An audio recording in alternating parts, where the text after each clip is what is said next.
Dear student of class 8, बेटा ये आपके हिस्ट्री का थर्ड चैप्टर का नेक्स्ट टॉपिक है। जैसा कि प्रीवियस टॉपिक मैंने प्रीवियस वीडियो में भेजा था, तो ये नेक्स्ट टॉपिक है क्रॉप्स फॉर यूरोप। बेटा यहाँ पे देखो, क्रॉप्स फॉर यूरोप के बारे में हम पढ़ेंगे। The British also realize that the country side could not only yield revenue, it could also grow the crop that Europe required. बेटा ब्रिटिश जो थे यानी अंग्रेज जो थे, उन्होंने रियलाइज किया कि सिर्फ अगर हम भारत से रेवेन्यू लेते हैं तो उससे हमें कोई फ़ायदा नहीं होगा, बल्कि हमको रेवेन्यू के साथ साथ जो क्रॉप्स है उस क्रॉप्स को भी बढ़ावा देना होगा। और वो कैसे क्रॉप्स का, जिसकी यूरोप में डिमांड है।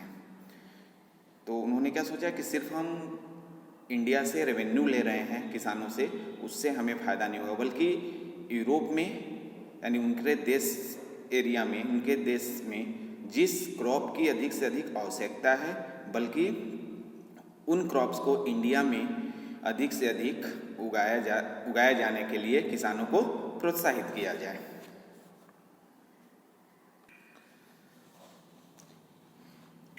By the late 18th century, the company was trying its best to expand the cultivation of अफीम and indigo।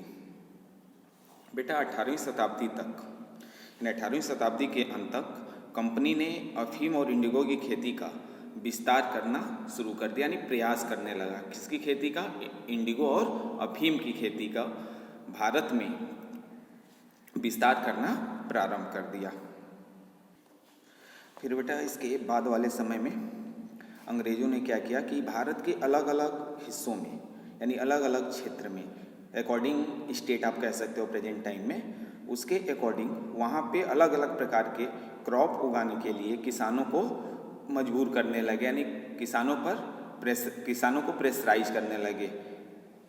ज़बरदस्ती किसानों पे जोर डालते थे और कहते थे कि नहीं, आप इस चीज़ की खेती करो। कब? 18वीं सेंचुरी के कुछ बीत जाने के बाद, क्योंकि किसानों को भी ये लगने लगा था कि सिर्फ रेवेन्यू लेने से हमारे देश का या हमारे कंपनी का विकास नहीं हो सकता। तो हमें क्या करना चाहिए कि यहाँ के जो किसान हैं उनको अलग अलग प्रकार के खेती करने के लिए प्रोत्साहित करना चाहिए, चाहे वो जैसे हो। उनको फोर्स करके हम खेती कराएं या उनको लालच दे के खेती कराएं, किसी तरह खेती कराना चाहिए। जैसे बेटा देखो, निम्न स्टेट का यहाँ दिया हुआ है, cultivation various part of India to produce other crops, jute in Bengal, tea in Assam, sugar cane in the United Provinces जो कि प्रेजेंट टाइम में उत्तर प्रदेश में है, wheat in Punjab, cotton in Maharashtra and Punjab, rice in Madras. तो बेटा जो यहाँ पे एरिया दिया है और उसके साथ क्रॉप्स नेम दिया हुआ है, तो अंग्रेजों ने क्या किया कि इस क्षेत्रों में जाके अपने क्रॉप्स, यानी उनको क्या थी, रिक्वायर्ड थी, वह समझ गए थे कि सिर्फ रेवेन्यू लेने से हमें कोई बेनिफिट नहीं मिलेगा, बल्कि हमें क्या करना है कि जो यूरोप में रिक्वायरमेंट है जिस क्रॉप्स की, उसके लिए यहाँ लोगों पे फोर्स डालें, फोर्स करें और उनसे कहें कि नहीं, आप इसी चीज़ का खेती करिए। बेटा अब आगे देखो, हाउ वाज दिस डन, यह आखिर कैसे हुआ, ये कैसे संभव हुआ, क्यों किसान उनकी बात मानेंगे, क्यों किसान को क्यों फोर्स करेंगे वो। तो इसके लिए उन्होंने क्या किया कि फसलों की खेती का विस्तार करने के लिए अंग्रेज़ों ने कई उपाय ढूंढे और कई तरीकों का इस्तेमाल किया कि जिससे क्या हो कि क्रॉप्स का जो प्रोडक्शन है वह इंक्रीज हो जाए और उनको अधिक से अधिक बेनिफिट हो। अब वो तरीके क्या थे, ये आइडिया क्या था बेटा, मैं अभी नेक्स्ट टॉपिक में आपको बताने जा रहा हूँ। देखो बेटा, why the demand for Indian Indigo, the Indigo plants grow primarily in the tropics area. By the 13th century, Indian indigo was being used by cloth manufacturers in Italy, France and Britain to dye cloth। बेटा Indigo एक ऐसा plant है जो अधिकतर tropics area में पाया जाता था, यानी हम कह सकते हैं उष्णकटिबंधीय क्षेत्रों में पाया जाता था। और 13वीं शताब्दी में भारतीय इंडिगो का उपयोग सिर्फ 3 कंट्री करते थे, जो ऊपर दिया हुआ है, इटली, फ्रांस और ब्रिटेन। और किस लिए करते थे? क्लोथ बनाने के लिए। यानी कह सकते हो कि इंडिगो जो प्लांट होता है वह ट्रॉपिक्स एरिया में पाए जाते हैं और 13वीं सेंचुरी में इंडियन इंडिगो का यूज कपड़ा बनाने के लिए 3 कंट्री, यूरोप के 3 कंट्री करते थे, Italy, France and Britain. Next बेटा, however only small amount of Indian indigo reach the European market and its price was very high. बेटा इस कंडीशन में क्या होता था कि इंडियन इंडिगो बहुत कम मात्रा में यूरोप मार्केट में पहुंचता था, यानी यूरोपियन मार्केट में जो इंडियन इंडिगो था वह कम मात्रा में पहुंचता था, जिसकी वजह से उसके जो प्राइस होते थे वह काफ़ी हाई होते थे, यानी उसका दाम बहुत ज़्यादा होता था। नेक्स्ट बेटा, European cloth manufacturers therefore had to depend on another plant called wood to make violet and blue dyes। इसकी वजह से बेटा, यानी मैंने अभी बताया कि बहुत इंडियन इंडिगो जो था वो कम मात्रा में यूरोपीय मार्केट में पहुंचता था, इससे लिए जो यूरोपियन क्लोथ मैन्युफैक्चर्स करने वाले कंपनी थे वह एक अलग प्लांट पे डिपेंड थे जिसका नाम था वुड। क्या नाम था उस प्लांट का? वुड। और उसी से वो क्या करते थे, वायलेट और ब्लू डाइज को बनाते थे, तैयार करते थे। तो बेटा देखो, being a plant of the temperate zone, और बेटा जो वुड प्लांट था वह एक नॉर्मल सीजन का नॉर्मल टेम्परेट जोन का पेड़ था, यानी आप कह सकते हो कि समशीतोष्ण क्षेत्रों में आसानी से ये पाया जाता था। Would was more easily available in Europe, और इसी के चलते यूरोप में यह आसानी से मिल जाता था।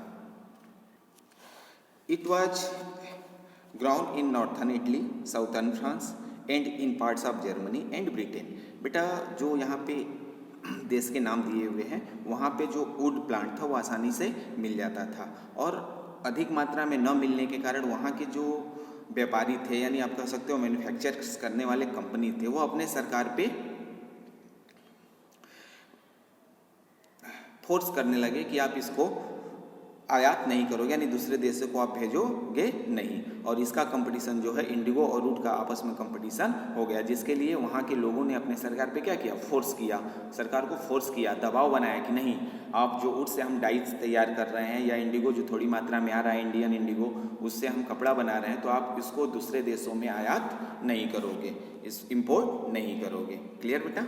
अब नेक्स्ट टॉपिक।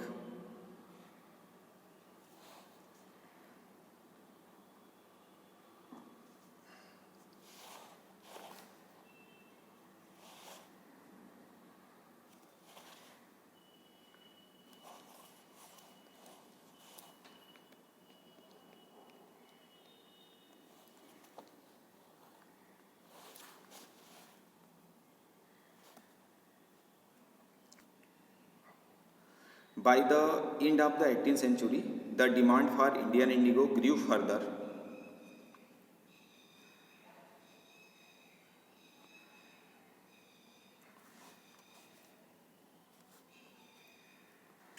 सॉरी स्टूडेंट, कुछ प्रॉब्लम आ गई थी बेटा, मैं फिर से उस टॉपिक को रिपीट कर दे रहा हूँ। By the end of the 18th century, the demand for Indian indigo grew further. Britain began to industrialize and its cotton production expanded dramatically, creating an enormous new demand for cloth dye। बेटा 18वीं शताब्दी के अंत तक क्या हुआ कि भारतीय Indigo की मांग में अधिक से अधिक वृद्धि होने लगी। ब्रिटेन में औद्योगिकरण करना शुरू किया और इसके कपास उत्पादन में नाटकीय रूप से विस्तार हुआ, यानी बेटा कह सकते हो कि जो इंडियन इंडिगो था उसका नाटकीय रूप से ब्रिटेन ने विस्तार करना शुरू कर दिया। बेटा इसकी वजह से, डिमांड बढ़ने की वजह से अमेरिका ने क्या किया, नाटक शुरू किया, ब्रिटेन ने क्या किया, नाटक शुरू किया। उसी नाटक के दौरान वेस्ट इंडीज और अमेरिका में क्या हुआ कि पूरी तरह से जो ये इंडियन इंडिगो था वो कोलैप्स हो गया। कोलैप्स मतलब उसकी डिमांड थी लेकिन उसको पहुंचाया नहीं जाता था, पूरी तरह से खत्म कर दिया गया।